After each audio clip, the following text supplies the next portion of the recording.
Good morning, students. Uh, Today we will solve the numerical problem of leverages. कल हम लोगों ने ये देखा था कि लीवरेज क्या होता है। उसमें से हमने ऑपरेटिंग लीवरेज, फाइनेंशियल लीवरेज और कंपोजिट लीवरेज पढ़ा। तो थोड़ा सा डीप इंट्रोडक्शन पढ़ा। आज हम ऑपरेटिंग लीवरेज के कुछ न्यूमेरिकल्स देखेंगे और अगर टाइम रहा तो फिर हम लोग फाइनेंशियल लीवरेज का भी न्यूमेरिकल्स देखेंगे। कल मैंने बताया था कि जो हम लोग लीवरेज पढ़ते हैं, जो ऑपरेटिंग लीवरेज था वो क्या था, जो आपके फिक्स्ड एसेट में जो आप लोग इन्वेस्ट करते हैं। आप जो है फिक्स्ड एसेट में जो इन्वेस्ट करते हैं वो आपका ऑपरेटिंग लीवरेज कहलाता है। किस लिए? जिससे कि आपको बेटर रिटर्न मिल सके। और उस जो फिक्स्ड एसेट्स में आप जो इन्वेस्ट करते हैं उसकी वजह से जो आपको इंक्रीजेस रिटर्न मिलता है, that is called your financial leverage. वो आपका फाइनेंशियल लीवरेज होता है। तो देखिए, हम आज क्या करेंगे कि एक ऐसा एग्जाम्पल लेते हैं जिसमें हम ऑपरेटिंग लीवरेज का, जिसमें हम क्या करेंगे कि एक डेप्ट लेगा और एक डेप्ट नहीं लेगा। मान लीजिए कि दो कंपनीज हैं, एक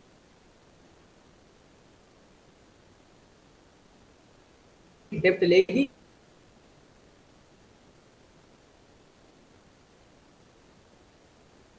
और एक डेप्ट नहीं लेगी। एक है होता है और लॉस भी उतना ही ज्यादा होता है, आपका लॉस भी उतना ही ज्यादा होता है। तो कैसे? Let's take an example. हम लोग एक एग्जांपल ले रहे हैं और उसके जरिए हम लोग सॉल्व करते हैं। तो ऑपरेटिंग लिस्ट की हम लोग पढ़ चुके थे। That fixed operating expenses combined higher revenue और profit give a company operating leverage. आपके फिक्स एसेट में जो आप इन्वेस्ट करते हैं तो वो आपको हायर रेवेन्यू या हायर प्रॉफिट देते हैं, वो आपका ऑपरेटिंग लीवरेज कहलाता है। which magnifies the upside or downside of its operating profit। अब यहाँ पर देखिए लिखा है which magnifies the upside और downside, मतलब कि प्रॉफिट भी हो सकता है और लॉस भी हो सकता है। आपका प्रॉफिट भी हो सकता है और लॉस भी हो सकता है। ठीक, तो हम इसमें क्या करेंगे, हम मान लीजिए कि दो कंपनी, मान लीजिए दो कंपनी, ठीक। अब उसमें देखते हैं, हम उनका निकालते हैं ऑपरेटिंग लिवरेज, जो किसमें कैसा इन्वेस्ट कर रहा है जिसकी वजह से उनका रिटर्न हायर हो रहा है। एक है कंपनी XYZ जिसका स्टेटमेंट दिया हुआ है, एक है कंपनी ABC जिसका इनकम स्टेटमेंट दिया है। There is two companies XYZ and ABC, ठीक, दोनों का इनकम स्टेटमेंट दिया हुआ है। The income statement of the companies XYZ and ABC are the same. यहाँ पर देख लीजिएगा, company XYZ's operating expenses are variable at 10-20% of revenue. Companies ABC's operating expenses are fixed at 20%, $20। अब यहाँ पर देखिए, जो XYZ कंपनी है उसका जो ऑपरेटिंग एक्सपेंसेस है, जो उसका ऑपरेटिंग एक्सपेंसेस है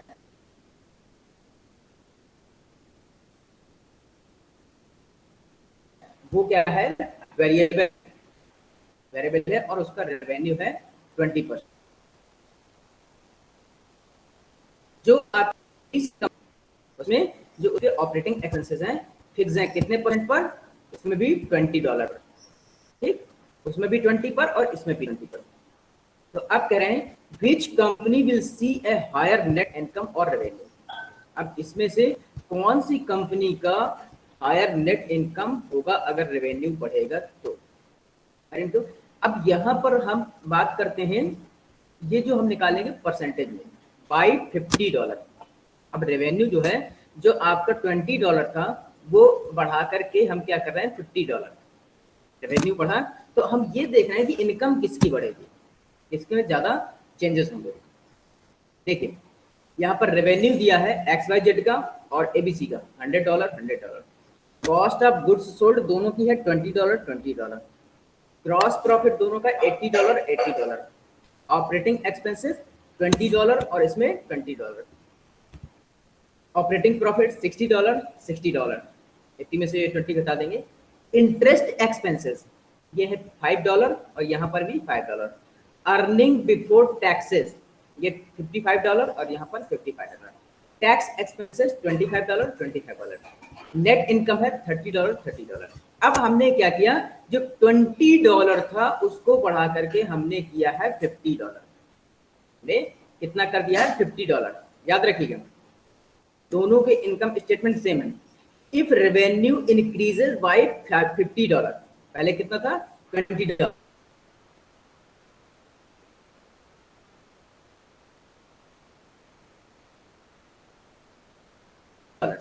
if revenue increases company higher that are $30। अब यहाँ पर कह रहे हैं कि अगर हमने कंपनी का, जो कंपनी है एबीसी, उसको हमने $50 बढ़ा दिया, उसका रेवेन्यू हमने $50 बढ़ा दिया, so ABC will realise higher net income. जो कंपनी एबीसी है वो कितना हायर नेट इनकम को जनरेट करेगी। क्यों? क्योंकि जो इसका ऑपरेटिंग लीवरेज है, जो इसका ऑपरेटिंग लीवरेज है कितना था, $20 से इसका $20, क्योंकि उसका जो हमारे पास कौन सी थी, एक्स वाई जेड का वेरिएबल है, और जो हमारे पास इसका फिक्स्ड वाले का है वो हमारे पास कितना है, दैट इज $30। वो हो गया हमारे पास $30। ठीक, अब इसको हम देखिए आगे कैसे सॉल्व कर रहे हैं। रेवेन्यू देखिए, दोनों का $50 बढ़ा, दोनों का $50 बढ़ा, तो 150 दोनों का हो गया, 150। पहले कितना था, $100 था, हमने बढ़ा के रखे 50 किया है, $150 हो गया, $150। कॉस्ट ऑफ गुड्स सोल्ड, जो गुड्स सोल्ड है वो हमने कितना बेचा है, दोनों की गुड्स सोल्ड जो कॉस्ट आई है वो है $20। अब यहाँ से ग्रॉस प्रॉफिट देखिए, जो ग्रॉस प्रॉफिट है वो कितना है, 130। यहाँ तक तो सेम है। अब जो ऑपरेटिंग एक्सपेंसेस निकाल रहे हैं, वो XYZ कंपनी का है $30। जो XYZ कंपनी का है, क्यों, क्योंकि वो वेरिएबल है।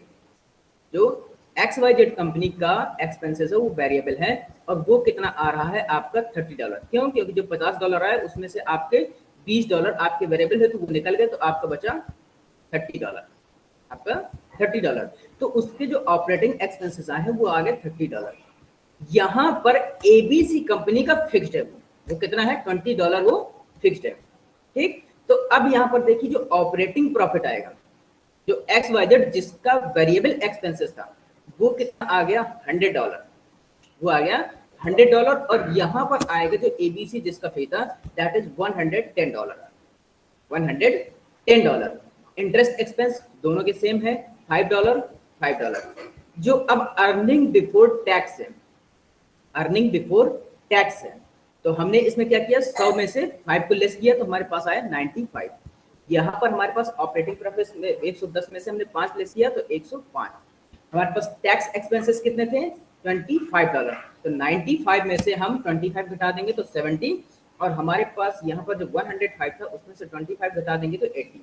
अब देखिए केवल ये वाला देखिए ऑपरेटिंग एक्सपेंसेस वाला, ऑपरेटिंग एक्सपेंसेस, यहाँ पर हमारे पास जो वेरिएबल एक्सपेंसेस थे वो कितने थे, हमारे पास डिवाइडेड चल रहे हैं। तो $50 की जो इनकम थी उसमें से हमारे पास $20 चले गए, क्योंकि हमारे पास वेरिएबल एक्सपेंसेस है, वो हमारे पास वेरिएबल एक्सपेंसेस है, तो हमारे पास जो बचा कितना, वो $30। यहाँ पर देखिए उनका फिक्स्ड था, एबीसी कंपनी में उनकी एक फिक्स्ड एक्सपेंसेस था कि आपको $20 ही लगेगी, आपको $20 लगेंगे, वो फिक्स है उनका पहले से ही। तो इस वजह से अब यहाँ पर देखिए जो कंपनी का नेट इनकम है XYZ का है कितना, $70, और आपका इसका एबीसी का है $80, एबीसी का है $80। तो इसका मतलब कि जिस कंपनी ने फिक्स्ड एक्सपेंसेस या फिक्स्ड एसेट में से इन्वेस्ट किया था, लगाया था, फिक्स्ड एक्सपेंसेस किए थे, उनका नेट इनकम ज्यादा है, उसका नेट इनकम ज्यादा है। ये चीज आपको समझ में आ गई होगी। अब यहाँ पर देखिए जो हमारे पास ये नेट इनकम निकल आई है, एक फिक्स्ड एसेट वाली है और एक वेरिएबल में ऐसा क्यों होता है भाई, फिक्स्ड जब हम एक्सपेंस करते हैं तो हमारा ये रहता है कि हमारा जो भी रेवेन्यू आएगा हम उसमें से अलग एक निकाल कर रख देते हैं, हमारा वो फिक्स्ड रहता है। जब जो कोई भी कंपनी है उसमें जो फिक्स्ड एसेट होते हैं तो उनका वो एक्सपेंसेस जब फिक्स रहता है तो उनकी रेवेन्यू इसलिए बढ़ती है क्योंकि उनके जो बीच में खर्चे होते हैं वो बच जाते हैं। अब वेरिएबल का मतलब क्या है कि कभी भी आपके एक्सपेंसेस आ सकते हैं, आपका डेली कुछ ना कुछ रेवेन्यू तो जनरेट हो रहा है, उसमें से आपका डेली एक्सपेंसेस भी हो रहे हैं, आपके डेली एक्सपेंसेस भी हो रहा है, तो वो क्या होता है आपका रेवेन्यू कम हो जाता है, आपका रेवेन्यू कम हो जाता है। भाई आप जो जितना भी इनकम कर रहे हैं उसमें से आपको डेली के एक्सपेंसेस भी निकालने हैं। जब डेली के एक्सपेंसेस निकाल लेंगे तो आपका रेवेन्यू कम हो जाएगा, और जब पहले से फिक्स रखे हैं तो वो जानते हैं कि हमें केवल इतना ही लगना है, तो उनका रेवेन्यू बच जाता है। तो that's why operating leverage gives higher profit if you are investing or you are expensing in fixed assets। ठीक, अब देखिए, अब यही चीज which company will realize a lower net income if revenue decrease। अब देखिए, जो एबीसी कंपनी थी जब उसका बढ़ी, मतलब कि जब सेल्स बढ़ी या रेवेन्यू बढ़ा तो क्या हुआ, उसने हायर प्रॉफिट लिया। अब देखिए उसका लॉस भी ज्यादा होगा। अब अगर लॉस होता है, मान लीजिए कि जो $50 का रेवेन्यू था वो घट गया, अगर घट जाएगा तो लॉस भी फिर इसी का ज्यादा होगा, एबीसी का। देखिए when revenue decrease by $50, अब जो $50 बढ़ा था उसकी जगह $50 कम हो गया।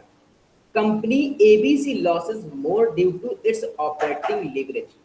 मैंने क्या बताया कि अभी एबीसी कंपनी ने ज्यादा प्रॉफिट किया था लेकिन अब यहाँ पर उसको लॉस भी मोर होगा। Company ABC losses more due to its operating leverage, operating leverage की वजह से इसको लॉस भी ज्यादा होगा।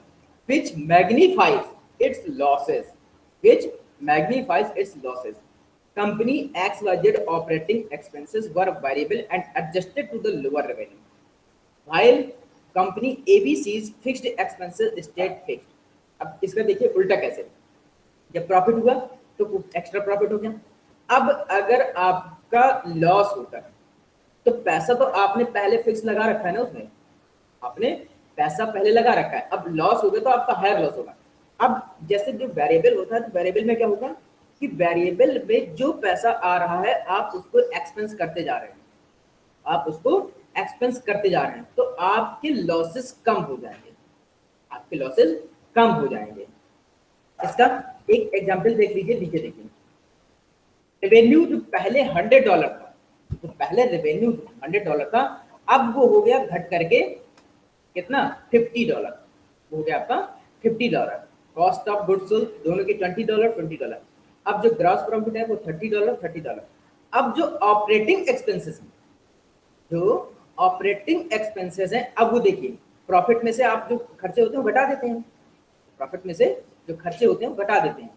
ठीक, तो आपने यहाँ पर निकाला ग्रॉस प्रॉफिट हमारे पास कितना, $30 दोनों का आया था, यहाँ पर जो $20 था आपने यहाँ पर घटा दिया, आपने यहाँ पर घटा दिया, तो आपके देखिए कितने आए हैं, $10 एक्सपेंसेस, आपके एक्सपेंसेस आए हैं $10, जबकि एबीसी में कितना खर्चा, आपका $20 फिक्स है, आपका $20 वो फिक्स है। ऑपरेटिंग प्रॉफिट दोनों का देखिए अब $20 XYZ का और $10 आपका एबीसी का। इंटरेस्ट एक्सपेंसेस और बाकी टैक्स एक्सपेंसेस वो सारे सबके सब सेम है। तो अब यहाँ पर देखिए नेट इनकम है, वो जो लॉस हुआ है XYZ, लॉस तो दोनों को हुआ है, लॉस तो दोनों को हुआ, लेकिन उसका ज्यादा होगा जिसने फिक्स्ड एक्सपेंस किया था। यहाँ पर देखिए XYZ का लॉस है $10 का, तो एबीसी का लॉस है $20। कौन सा, वही जो उसने अपना फिक्स्ड एक्सपेंस किया था, उसका पूरा का पूरा वो चला गया, लॉस हुआ तो उसका पूरा का पूरा वो लॉस हो गया। तो इस वजह से ये कहा जाता है कि जो ऑपरेटिंग लीवरेज है वो एक डबल एज स्वॉर्ड है। इसका मैंने कल भी एक एग्जांपल दिया था, operating leverage is A double edge sword. तो अब यहाँ पर आप देख रहे हैं कि अगर आपको प्रॉफिट एक्स्ट्रा होता है तो आपको रेवेन्यू भी एक्स्ट्रा, लॉस भी एक्स्ट्रा ही होगा। ठीक, अब इसके कुछ फार्मूले कई तरीके से होते हैं, इसके जो फार्मूले हैं हम 2-3 तरीके से इस्तेमाल कर सकते हैं। जैसे the operating leverage formula measures the proportion of fixed cost per unit of variable और टोटल कॉस्ट। इसको या तो हम फिक्स्ड कॉस्ट से निकाल लें और वेरिएबल कॉस्ट का रेशियो निकाल लें, या फिर फिक्स्ड कॉस्ट और टोटल कॉस्ट का भी निकाल लें। ठीक, एक और होता है आपका रेवेन्यू वाला भी होता है, मैं अभी देख लेता हूँ, अगर होगा तो वो भी हम बता देंगे। एग्जाम्पल देखिए, company A and B, company A and B both manufacture soda pop in glass bottle. Glass bottle होते हैं उसमें सोडा पॉप को मैन्युफैक्चर करते हैं। Company A produces 30,000 bottle which cost them $2 per each. तो कंपनी ए है वो 30,000 जो है यूनिट प्रोड्यूस कर रही है। एक कंपनी है, दो कंपनी है यहाँ पर, ए और बी, दोनों क्या प्रोड्यूस कर रही है? Soda pop in glass bottle. जो एक कंपनी है ए, वो 30,000 बॉटल प्रोड्यूस कर रही है, जिसकी कॉस्ट पड़ रही है उसको $2 per each, $2 per each. Now दूसरी कंपनी बी, वो प्रोड्यूस कर रही है 45,000 यूनिट, 45,000 बॉटल्स की यूनिट, तो जिसकी कॉस्ट पड़ रही है, प्राइस है $2.5 पर ईच, $2.5 पर ईच। अब जो कंपनी ए है वो पे कर रही है $20,000 in rent, $20,000 in rent, and company B pays $35,000, और रेंट के लिए जो कंपनी बी है वो पे कर रही है $35,000। बोथ कंपनीज पे एन एनुअल रेंट, दोनों जो रेंट है वो एनुअली पे कर रही है, मतलब कि एक पे कर रही है साल का 20,000, एक पे कर रही है साल का 35,000। Which is there only fixed expenses, जो कि उनके केवल फिक्स्ड एक्सपेंसेस हैं। Compute the operating leverage of each company. देखिए यहाँ पर दोनों के ही जो एक्सपेंसेस है वो फिक्स्ड है, यहाँ पर दोनों के एक्सपेंसेस फिक्स्ड हैं। ठीक, यहाँ पर प्रॉफिट तो होगा, बस ये है कि जिन्होंने जितनी कॉस्ट लगाई है उस हिसाब से होगा, यहाँ पर जितनी कॉस्ट लगाई है उस हिसाब से होगा। अब देखिए, सबसे पहले जो उनकी कॉस्ट पर बॉटल आ रही है, एक की आ रही है $2, एक की आ रही है $2.5। और बॉटल जो प्रोड्यूस हो रही है, एक कंपनी कर रही है 30,000, दूसरी कंपनी कर रही है 45,000। तो जो टोटल कॉस्ट आ रही है वो आ रही है एक की 30,000 इंटू 2, दैट इज 60,000, एक की आ रही है 2.50, मतलब कि $2.5 इंटू 45,000, तो दैट विल कम $1,12,500। ये दोनों की वेरिएबल कॉस्ट हो गई। अब इस वेरिएबल कॉस्ट में से हम क्या करें, जो फिक्स्ड कॉस्ट है वो भी जोड़ दें, फिक्स्ड कॉस्ट है वो भी जोड़ दें। तो कंपनी ए की जो फिक्स्ड कॉस्ट है वो है 20,000, और जो कंपनी बी है उसकी फिक्स्ड कॉस्ट है 35,000। कंपनी बी है उसकी फिक्स्ड कॉस्ट है 35,000। तो टोटल कॉस्ट कितनी हो गई? कंपनी ए की हो गई आपकी 80,000, और कंपनी बी की हो गई 1,12,500 प्लस 35,000, तो दैट इज 1,47,500। ये हो गई आपकी टोटल कॉस्ट दोनों कंपनियों की, दोनों कंपनियों की अलग अलग टोटल कॉस्ट हो गई। अब हमें निकालना क्या है? हमें निकालना है ऑपरेटिंग लीवरेज। तो क्या है? Fixed cost upon variable cost. पर फॉर्मूला देखिए, हमारे पास ये है fixed cost upon variable cost या टोटल कॉस्ट, दोनों तरीके से हम निकाल सकते हैं। हम इसको दोनों तरीके से निकाल रहे हैं। तो देखिए, मैं इसको थोड़ा वर्ड पर निकालूंगा, एक्सेल पर निकालते हैं। मैं एक्सेल पर इसको सॉल्व करते हैं। हमारे पास है टोटल कॉस्ट, टोटल कॉस्ट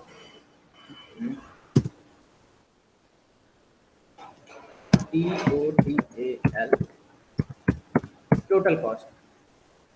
यहाँ पर लिख देता हूँ A और यहाँ पर लिख देता हूँ B।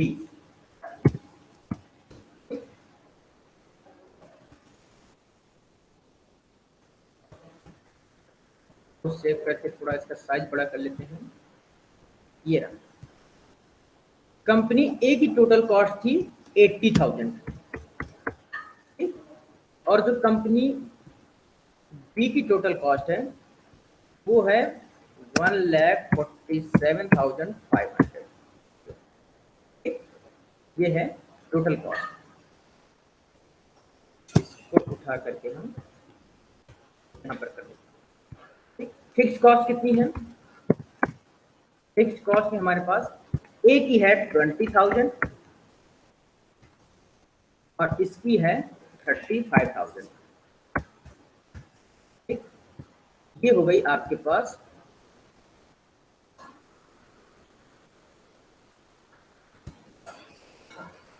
Fixed cost. ठीक, अब आते हैं वेरिएबल कॉस्ट कितनी है। एक की है 60,000 और एक की है 1,12,500। तो हम यहाँ पर लिख लेते हैं VC वेरिएबल कॉस्ट। एक की वेरिएबल कॉस्ट है 60,000 और एक की है 1,12,500। ये हमारे पास सारे फैक्ट्स आ गए। अब सबसे पहले जो हमारे पास टोटल वेरिएबल कॉस्ट कंपनीज और दोनों की निकाली, फिक्स्ड कॉस्ट दोनों की निकाल ली हमने, कंप्लीट द टोटल कॉस्ट निकाल लिया हमने। अब हम इसको दोनों फॉर्मूले से निकाल लेंगे। एक पहला तरीका देखिए, fixed cost upon variable cost. Fixed cost upon variable cost, तो ऑपरेटिंग लीवरेज इक्वल टू, यहाँ पर देखिए OL, operating leverage equal to, हम यहाँ पर लिख देते हैं FC upon VC, fixed cost upon variable cost. ठीक, तो अब यहाँ पर जो हमारे पास दिया हुआ है उसके हिसाब से देखिए OL equal to FC। FC कितना है, एक का है 20,000 डिवाइडेड बाय वेरिएबल कॉस्ट 60,000। ठीक, दूसरे का उसमें क्या है 35,000 डिवाइडेड बाय कितना है आपको 1,12,500। एक तो ये हो गया। तो हम इसको क्या करते हैं, सीधा इक्वल टू फॉर्मूला लगा करके सॉल्व कर लेते हैं। इक्वल टू 20,000 डिवाइडेड बाय 60,000, तो व्हाट विल बिकम 0.33। ठीक, यहां पर देखते हैं equal to 35,000 divided by 1,12,500, how much will become 0.31। ठीक, ये हमारे पास कंपनी ए का हो गया, ये कंपनी बी का हो गया। एक तरीका तो ये हो गया आपका फर्स्ट मेथड, जब आपने किया fixed cost upon variable cost. एक होता है fixed cost upon total cost, जो आपका है fixed cost upon total cost. तो fixed cost upon total cost से निकाल लेते हैं। हमारे पास है फिक्स्ड कॉस्ट कितनी, हम यहाँ पर लिख लेते हैं OL operating leverage equal to FC divided by TC का मतलब टोटल कॉस्ट। ठीक, अगले से हम यहाँ पर लिखेंगे OL equal to fixed cost कितनी, एक कंपनी ए के लिए 20,000 डिवाइडेड बाय, अब यहाँ पर हमें टोटल कॉस्ट मीन्स हमारे पास कितनी है 80,000, तो 80,000 ये आएगा।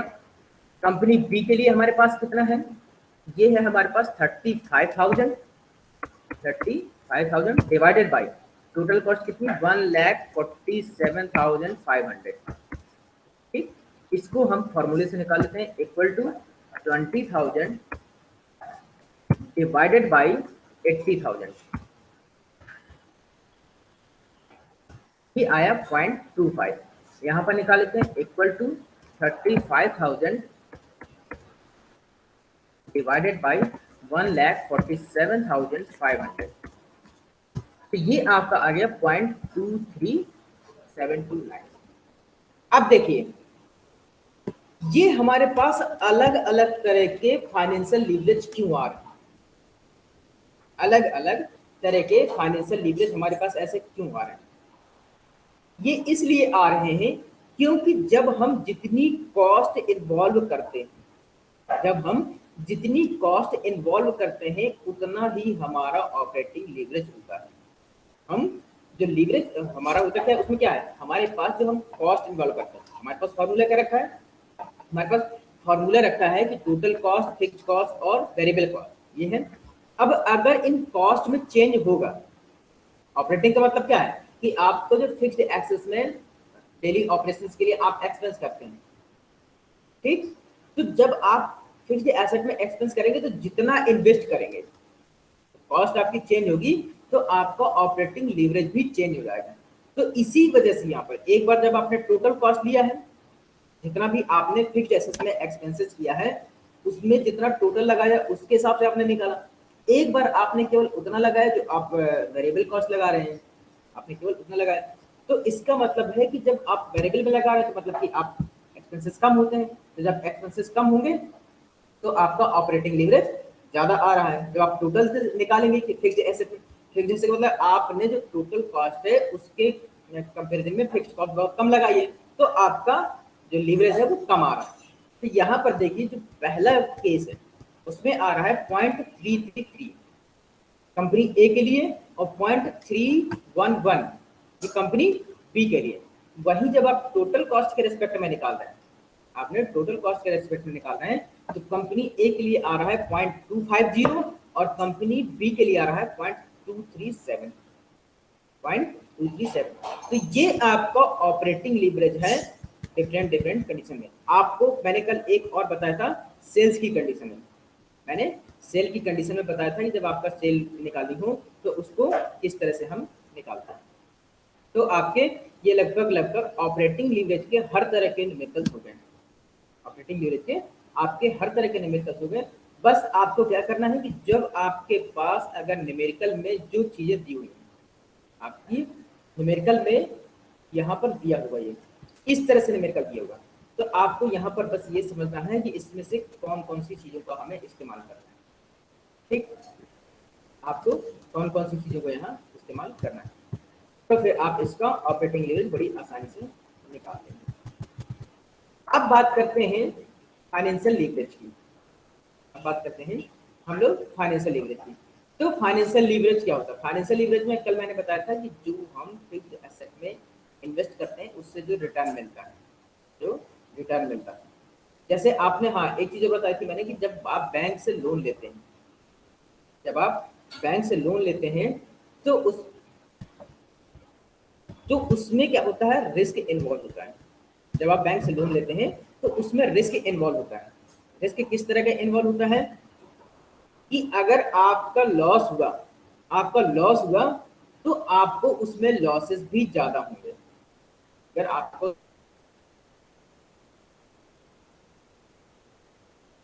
उसमें लॉस होता है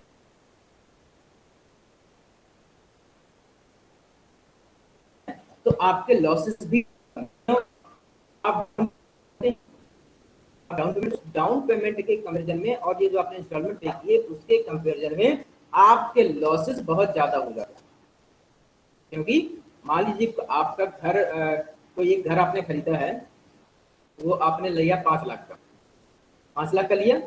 अब आपने बैंक से लोन लिया, आपने मान लीजिए 50,000 उसकी डाउन पेमेंट दे दी। अब 5% के एनुअल रेट से आप उसका पेमेंट कर रहे हैं इंस्टॉलमेंट का, ठीक। तो आपका टोटल जितना भी खर्च हुआ, आपको कितना बचा, बाकी बचा 4.5 लाख। अब 4.5 लाख में जो है आपको क्या है, इंटरेस्ट पे करना है। तो आपका क्या होगा कि अगर आप बेचते हैं, 1 साल बाद अगर उस घर को बेचते हैं, उस घर की कीमत अगर बढ़ जाती है, मान लीजिए उस घर की कीमत अगर बढ़ जाती है, 5 लाख की जगह मान लीजिए 6 लाख, 7 लाख, 5.5 लाख, 8 लाख जो भी होगी, तो आपको प्रॉफिट एक्स्ट्रा होगा। क्यों? क्योंकि आपने पे कितना किया है, 50,000 डाउन पेमेंट, और इसके साथ ही 5% के हिसाब से उसका आपने जो इंस्टॉलमेंट पे किया था, बस वो केवल आपने इतना ही तो पे किया। अब आपको जब मिल रहा है तो वो कितना मिल रहा है, जो एक्स्ट्रा जितना भी मिलेगा, जो आपको मान लीजिए 5 लाख से एक्स्ट्रा जो भी मिल रहा है वो सारा का सारा आपका प्रॉफिट है। कितना देने पर? आपको केवल डाउन पेमेंट और इंटरेस्ट पे करने पर, आपको केवल उतना ही पे करने पर।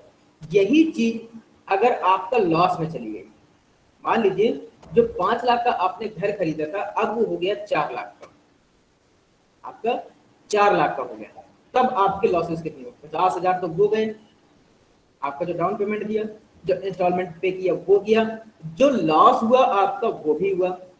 तो ये टोटल ऐड हो करके एक बड़ा अमाउंट बन जाता है, ये आपका एक बड़ा अमाउंट बन जाता है। इसको हम एक एग्जांपल से समझते हैं।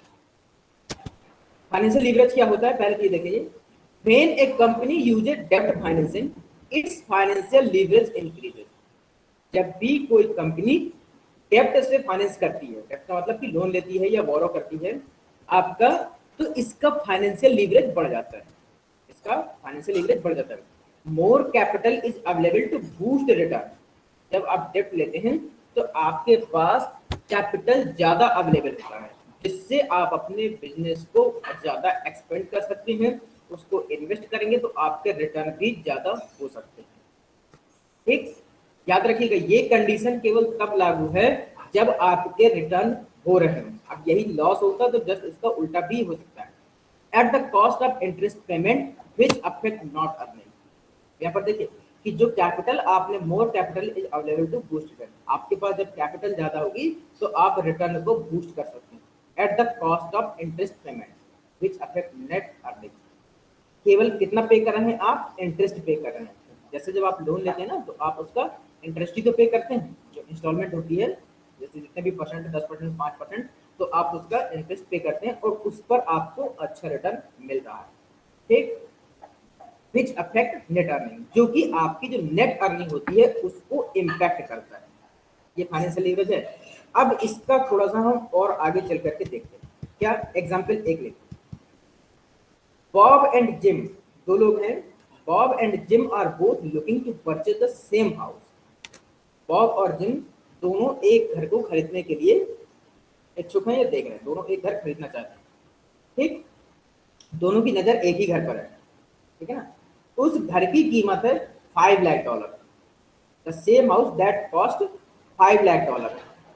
Now Bob plans to make a 10% down payment and take a 4,50,000 mortgage for the rest of the payment. Mortgage cost is 5% annually. अब बॉब क्या सोच रहा है, बॉब की प्लानिंग है कि 10% का डाउन पेमेंट करें, मतलब कि 5 लाख का 10%, 50,000। ठीक, और जो 4.5 लाख का है उसका वो लोन ले लेगा। 4.5 लाख जो बाकी की बची रकम है उसको वो mortgage for the rest of payment, वो उसको मॉर्गेज मतलब लोन ले लेगा। मॉर्गेज की कॉस्ट कितनी होगी, 5% एनुअली, हर साल में 5% का उसको देना पड़ेगा, साल 5% उसको देना पड़ेगा। जिम क्या कहता है, Jim wants to purchase the house for $5 lakh cash today. वो ये सोच रहा है कि मैं पूरा 5 लाख दूं और पूरा का पूरा कैश ले दूं, पूरा इकट्ठे कैश लेकर के मैं अपना लूं। Who will realize a higher return on investment if they sell the house for rupees 5,50,000 a year from today? आप कह रहे हैं कि किसका रिटर्न ज्यादा होगा अगर 1 साल बाद उसको बेचते हैं, कितने पर, 5.5 लाख पर। 5.5 लाख पर अगर बेचते हैं तो किसका रिटर्न ज्यादा होगा। देखिए घर की कॉस्ट है कितनी, 5 लाख। आगे देखिए जो सॉल्व किया गया, बॉब ने भी 5 लाख दिया और जिम ने भी 5 लाख दिया, ये यहाँ 50,000 लिखा है, ठीक है ना। तो ये क्या है, उसका जो डाउन पेमेंट है, जो डाउन पेमेंट दी गई है, बॉब ने दिया है कितना, 50,000, जिम ने दिया है 5 लाख। ठीक, बॉब ने दिया 50,000, केवल कितना, 10%। जिम ने दिया कितना, पूरा। डेप्ट लिया बॉब ने 4.5 लाख का, जिम ने लिया एक भी नहीं, जिम ने तो पूरा डाउन पेमेंट कर दिया था। कॉस्ट ऑफ डेप्ट जो पड़ रही है, जो कॉस्ट ऑफ डेप्ट पड़ रही है वो आपकी कितनी पड़ रही है, मैं यहाँ से कैलकुलेटर निकाल दे रहा हूँ। बॉब ने 5% पर लिया था, कितने डेप्ट पर, 4.5 लाख पर, तो 4.5 लाख का 5% निकालिए, 450,000 इसका इंटू 5%, इंटू 5 और डिवाइडेड बाई 100, 5% के हिसाब से डिवाइडेड बाई 100, तो ये आ गया क्या, 22,500। जो उसने उसको इंस्टॉलमेंट दिया है वो दिया है 22,500। ठीक, अब देखिए साल के एंड में जो बेचा जा रहा है, जो बेचा जा रहा है वो कितना है, 5,50,000 का।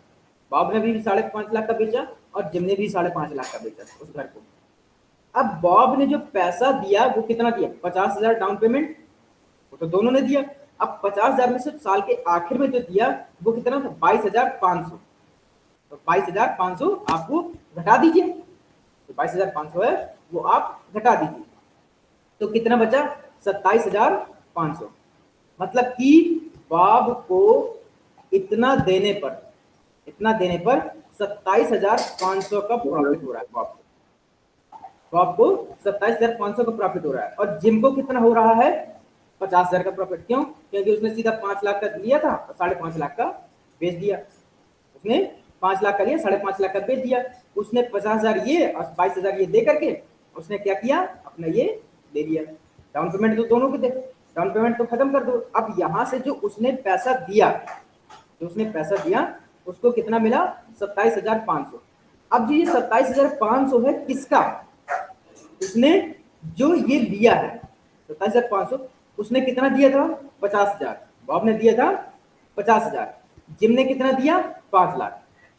अब उस जितना उन्होंने इन्वेस्ट किया था उसके हिसाब से देखो तो बॉब को रिटर्न मिला 55%। 50,000 का 27,500 कितना, 55%। यहाँ पर 5 लाख का कितना, 10%, 50,000।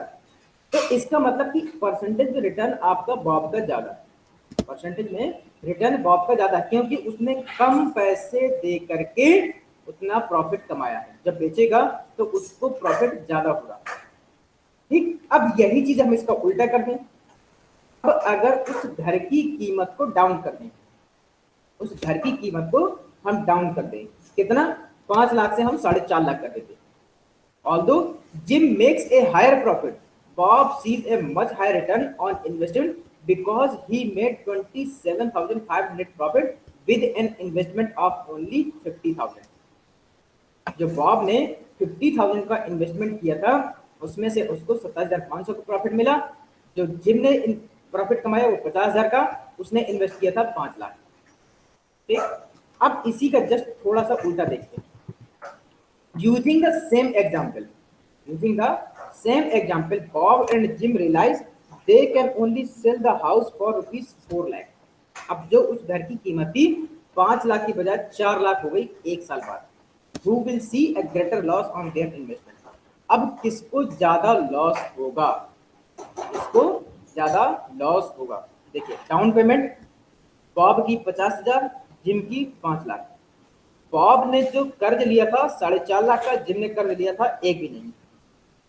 कॉस्ट ऑफ डेप्ट जो कॉस्ट ऑफ डेप्ट है वो आपकी कितनी है, 22,500 की, वो है 22,500 की। इसकी जिम की एक भी नहीं। जो घर बेचा है दोनों ने 4 लाख का, 4 लाख का। अब यहां पर देखिए, जो बॉब ने घर बेचा उसका टोटल खर्चा कितना आ रहा है, उसका टोटल खर्चा कितना आ रहा है, 50,000 ये, 4.5 लाख का ये कर्जा, साथ में ही 22,500 का ये, 22,500 की उसकी जो किस्त गई। उसने बेचा कितना, क्योंकि घर तो चला गया, अब उसको तो ये सब पूरा देना ही देना है। जो उसको मिला कितना, 4 लाख, खर्चा उसने कितना किया, इतना, 50,000, 4.5 लाख और 22,000। तो अब इन सब को जोड़ करके उसमें से 4 लाख हटा दीजिए तो कितना आएगा, 1,22,000। देखिए यहाँ पर जिम ने क्या किया, सीधा 5 लाख में खरीदा था, 4 लाख में बेच दिया, तो उसका सीधा 5 लाख माइनस 4 लाख डायरेक्ट, वो की 1 लाख का लॉस हो गया। अब यहाँ पर देखिए, उसने 50,000 की डाउन पेमेंट की, 50,000 की डाउन पेमेंट, 4.5 लाख उसको आगे चुकाना है, 4.5 लाख तो वो उसको आगे चुकाना है। ठीक, प्लस ये हो गया 22,500 की उसने किस्त दी है, 22,500 की उसने किस्त दी है। तो ये हो गया आपका, ये हो गया 5,22,000, ये हो गया आपका 5,22,000।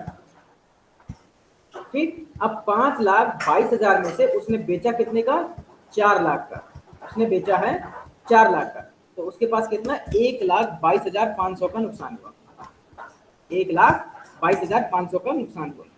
तो इसका मतलब कि उसने दिया कितना था, उसने दिया था केवल 50,000, ये था 50,000। ठीक है ना। अब उसमें से देखिए उसका परसेंटेज कितना, वो होगा 245% का लॉस हुआ उसका, उसको 245% का लॉस हुआ। और यहाँ पर जो जिम को लॉस हुआ वो हुआ 20% का। जो जिम को लॉस हुआ है वो है 20% का। ठीक, तो इस वजह से इसको लॉस भी ज्यादा होगा और प्रॉफिट भी ज्यादा होगा। जो रिटर्न होते हैं जब आप लीवरेज में इन्वेस्ट करते हैं, मतलब कि जितने भी फिक्स्ड एसेट या उसमें इन्वेस्ट करते हैं, रिटर्न कर लगाते हैं, तो उसके लॉसेज भी उसी हिसाब से होते हैं जितना कि आपको इनकम होती है। Now that the value of the house decrease, Bob will see a much higher percentage loss on his investment, that is 245% and a higher absolute dollar amount loss because of the cost of financing। उसने जो financing की थी उसमें उसको ज्यादा नुकसान। In this instance leverage has resulted in an increase loss. अब इस एग्जांपल में क्या है कि आपके जो लॉसेस हैं वो बहुत ज्यादा बढ़ जाते हैं। इस केसेस में आपके लॉसेस बहुत ज्यादा बढ़ जाते हैं। तो ये तो हो गया आपका फाइनेंशियल लीवरेज का एक मिनट। अब जरा हम इसके रेशियो की बात कर लेते हैं। The financial leverage ratio is an indicator of how much डेब्ट a company is using to finance its asset. जो फाइनेंशियल लीवरेज है वो इस बात का इंडिकेटर है कि आपको कितना डेब्ट लेना चाहिए। अगर आप देखें, अगर आपने पढ़ा हो कहीं तो ये जानते हैं कि हाँ जी, जो कैपिटल स्ट्रक्चर होता है, आगे आपके सिलेबस में भी और आएगा, जो कैपिटल स्ट्रक्चर होता है तो उसमें एक ये आपको ध्यान रखना पड़ता है कि आपको कितना डेप्ट लेना है, आपको कितना डेप्ट लेना है। जब कंपनी कभी भी बोरिंग करती है तो ऐसे नहीं कि सारा का सारा, जैसे बॉब ने क्या किया था, 50 लाख डाउन पेमेंट दिया और पूरा 4.5 लाख का बोरो ले लिया। तो कंपनी कभी भी ऐसा नहीं करती है कि वो पूरा का पूरा ये तो बोरो कर ले या पूरा का पूरा इक्विटी शेयर इशू कर दे। उसमें क्या होता है, एक रेशियो होता है, इक्विटी कितनी इशू करनी है, आपको डेब्ट कितना लेना है, आपको कॉस्ट ऑफ कैपिटल कितना पड़ेगा, उसमें एक बहुत एनालिसिस करनी पड़ती है। तो ये सब चीजें वहां पर बहुत हेल्प करती है। तो ये कंपनी जब बोरोइंग करती है ना, जब फाइनेंशियल स्टेटमेंट होते हैं तो उसमें कंपनी आपने देखा होगा कि वही एक कंपनी है जो आपको इक्विटी भी इशू करती है और वही कंपनी बैंक से भी लोन लेती है, बैंक से भी लोन लेती है। तो उनका एक रेशियो होता है कि हमें कितना इक्विटी इशू करना है और कितना हमें डेब्ट लेना है। चलिए फाइनेंशियल लीवरेज रेशियो में देखते हैं। The financial leverage ratio is an indicator of how much डेब्ट a company is using to finance its asset. तो आपका जो फाइनेंशियल लीवरेज है वो ये बताता है कि कंपनी को कितना डेब्ट लेना चाहिए अपने एसेट को फाइनेंस करने के लिए। A high ratio means the firm is highly levered using a large amount of डेब्ट टू फाइनेंस इट्स एसेट। अगर आपका जो इस रेशियो की वैल्यू ज्यादा आती है तो इसका मतलब है कि फर्म जो है आपकी कंपनी हाईली लीवर्ड है, मतलब कि आपने डेब्ट बहुत ज्यादा ले रखा है, आपका डेब्ट का अमाउंट ज्यादा है। और अगर आपका जो रेशियो का वैल्यू है वो कम आती है तो इसका मतलब आपने कम डेब्ट लिया है। तो जैसे आपका कॉस्ट इक्विटी वगैरह वो आता है, तो जब हम दोनों का रेशियो निकालते हैं तो हमें पता होता है कि कितना हमें डेब्ट लेना है और कितने की इक्विटी इशू करना है। इसका फाइनेंशियल लीवरेज रेशियो देखते हैं। फाइनेंशियल लीवरेज रेशियो होता है average total asset upon average equity. Financial leverage होता है average total asset divided by average equity. Example देख लीजिए, यहाँ पर हम एक दो एग्जांपल भी देख लेते हैं, दो एग्जांपल देखेंगे इसके। The balance sheet of companies XYZ incorporation and XYW incorporation are as follows, which company has a higher financial leverage ratio. एक कंपनी है XYZ इनकॉर्पोरेशन और एक है XYW इनकॉर्पोरेशन। अब दोनों में से किसका लीवरेज हायर है? हमारे पास क्या है, बैलेंस शीट दी हुई है, देखिए ये है XYZ की बैलेंस शीट। XYZ की बैलेंस शीट है, कैश इनके पास 0, other current asset 400 million, PP&E ये है इनका 700 मिलियन, टोटल है इनके पास 1100 मिलियन। लायबिलिटीज इनकी short term debt 50 million, other current liabilities 150 million, long term debt 100 million, common stock 400 million, retained earning 400 million, total equity है इनके पास 800। ये टोटल इक्विटी इनके पास है, ठीक है ना, याद रखिएगा। टोटल इनकी लायबिलिटीज हो गई 1100। बैलेंस शीट में याद रखिएगा हमेशा जो एसेट और लायबिलिटीज होती हैं दोनों बराबर होती हैं हमेशा। ठीक, ये तो हो गया एक कंपनी का। दूसरी कंपनी का देखते हैं XYW का। कैश उनके पास भी जीरो है। जो अदर करंट एसेट्स हैं वो है आपके पास $250 थे, 250 मिलियन थे। जो PP&E है वो है $800 थे। इनके पास टोटल जो एसेट्स है वो है $150 मिलियन का। जो लाइबिलिटीज है इनकी वो है शॉर्ट टर्म डेप्ट है $50 मिलियन के, अदर करंट लाइबिलिटीज हैं $100 के, $100 मिलियन के, लॉन्ग टर्म डेप्ट है $250 मिलियन के, कॉमन स्टॉक है $250 मिलियन के, रिटेन्ड अर्निंग इनकी भी $400 मिलियन है। जो टोटल इक्विटी है इनकी है 650। टोटल इक्विटी है वो है 650 और जो लाइबिलिटी है टोटल वो हो गई 1050 की। ठीक, तो ये हो गए दोनों कंपनी की बैलेंस शीट। अब हम पहली कंपनी का निकालते हैं। जो पहली कंपनी है उसका टोटल एसेट कितना है 1100, टोटल एसेट है 1100। ठीक, और जो टोटल इक्विटी है वो कितनी है 800। तो हमारे पास फॉर्मूला कितना है, जो average asset upon average equity. यहाँ पर हमारे पास टोटल एसेट कितना है 1100। इसके अलावा तो कुछ दिया नहीं कि जैसे हम उसका एवरेज निकाल पाए कि इक्विटी को हमें कितना बेचना है, कितनी वैल्यू दी है, नंबर ऑफ इक्विटी, ऐसा कुछ नहीं। टोटल इक्विटी दी है इसमें, तो 1100/800, 1100/800। तो हमारे पास कितना आ जाएगा 1.375, 1.375। अब यहीं पर जो दूसरी कंपनी है उसका देखते हैं। जो दूसरी कंपनी है उसका आ रहा है 1050/650। टोटल एसेट उसके पास है 1050 और टोटल इक्विटी है दैट इज 650। तो इनका जो फाइनेंशियल लीवरेज आ रहा है 1.61, 1.61। अब अगर हम इन दोनों के रेशियो को कंपैरिजन करें, एक की वैल्यू आ रही है 1.37, एक की आ रही है 1.37 और एक की आ रही है 1.61x। तो इसका मतलब किसका फाइनेंशियल लीवरेज रेशियो ज्यादा है, वो है XYW इनकॉर्पोरेशन का। XYW इनकॉर्पोरेशन का फाइनेंशियल लीवरेज रेशियो ज्यादा है। तो इसका मतलब कि जो आपकी XYW इनकॉर्पोरेशन है उसने ज्यादा डेब्ट ले रखा है। तो मतलब क्या हुआ कि आपकी जो XYW कॉर्पोरेशन है उसने डेब्ट ज्यादा ले रखा है। क्यों? क्योंकि इनका जो फाइनेंशियल लीवरेज रेशियो है वो ज्यादा आ रहा है। नीचे देखिए, company XYW incorporation reports a higher financial leverage ratio. This indicates that the company is financing a higher portion of its asset by using डेब्ट। इसका मतलब कि जो XYW कंपनी है वो अपने एसेट्स को फाइनेंस करने के लिए उसने जो बैंक से या फाइनेंशियल इंस्टीट्यूशन से उनसे काफी ज्यादा लोन ले रखा है। Higher portion of its asset by using डेब्ट, मतलब कि उसने जो उसका पोर्शन है डेब्ट का ज्यादा है और इक्विटी का कम है। सीधी सी बात देखिए, यहाँ पर आपकी जो टोटल इक्विटी, यहाँ पर देखिए जो टोटल इक्विटी है वो 650 है, मतलब कि उसने इक्विटी में कम फाइनेंस किया है। उसने जो फाइनेंसिंग की है वो इक्विटी से कम की है और डेब्ट से ज्यादा की है। ठीक है ना। अब यहाँ पर देखिए जो ये वाली कंपनी है उसने इक्विटी में ज्यादा फाइनेंसिंग किया, उसने इक्विटी में ज्यादा फाइनेंसिंग किया है और डेब्ट थोड़ा इससे कम लिया है, डेब्ट उसने इससे कम लिया है। ठीक, तो इसका मतलब यहाँ पर ये है कि आपको जो XYW इनकॉर्पोरेशन है वो क्या करेगा, वो जो है आपका जब ज्यादा डेब्ट लेगा और उसके हिसाब से जो रिस्क भी उसका ज्यादा हो सकता है, उसका रिस्क भी ज्यादा हो सकता है।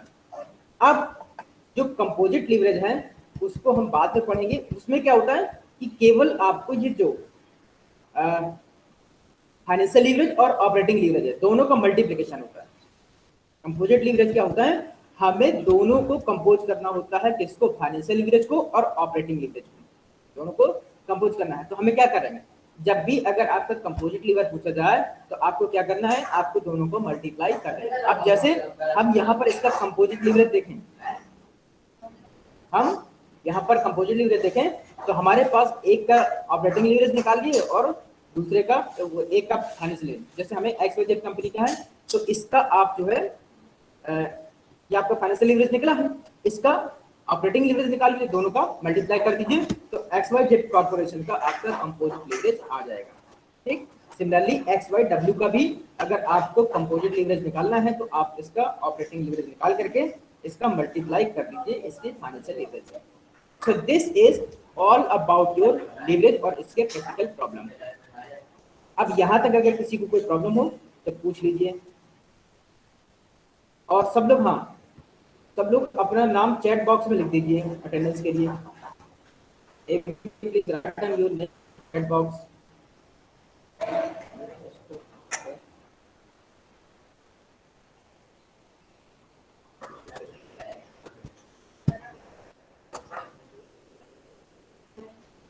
मंतसा बेटा आप भी अपना नाम लिख दीजिए।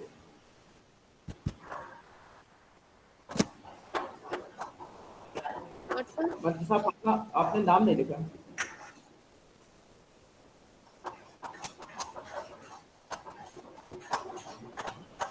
मंतसा आप अपना नाम लिख दीजिए बेटा चैट बॉक्स में।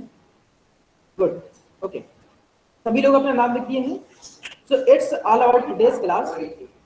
सी you tomorrow with next topic. ठीक सर सर हाँ अमन बोलो। सर ऑपरेशन रिसर्च के लिए सर बुक रिकमेंड कर दीजिए सर।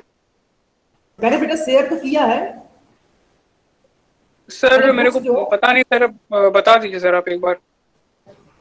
ठीक है, आप जो है चाहे जेके शर्मा ले लीजिए, एसडी शर्मा ले लीजिए, या बीके कपूर ले लीजिए, या एस कलावती ले लीजिए। इनमें से कोई भी बुक आप ले सकते हैं। और बाकी मैंने हंडी ताहा की और एक और बुक है शायद पी रामामूर्ति की, मैंने वो आपके उसमें गूगल क्लासरूम में शेयर कर दिया है। Okay sir. और सर फाइनेंशियल मैनेजमेंट के लिए? फाइनेंशियल मैनेजमेंट की आप चाहे रवि किशोर ले लीजिए, चाहे आई एम पांडे ले लीजिए, चाहे आनंद जैन ले लीजिए। Okay sir. तो okay, thank you to all of you, see you tomorrow.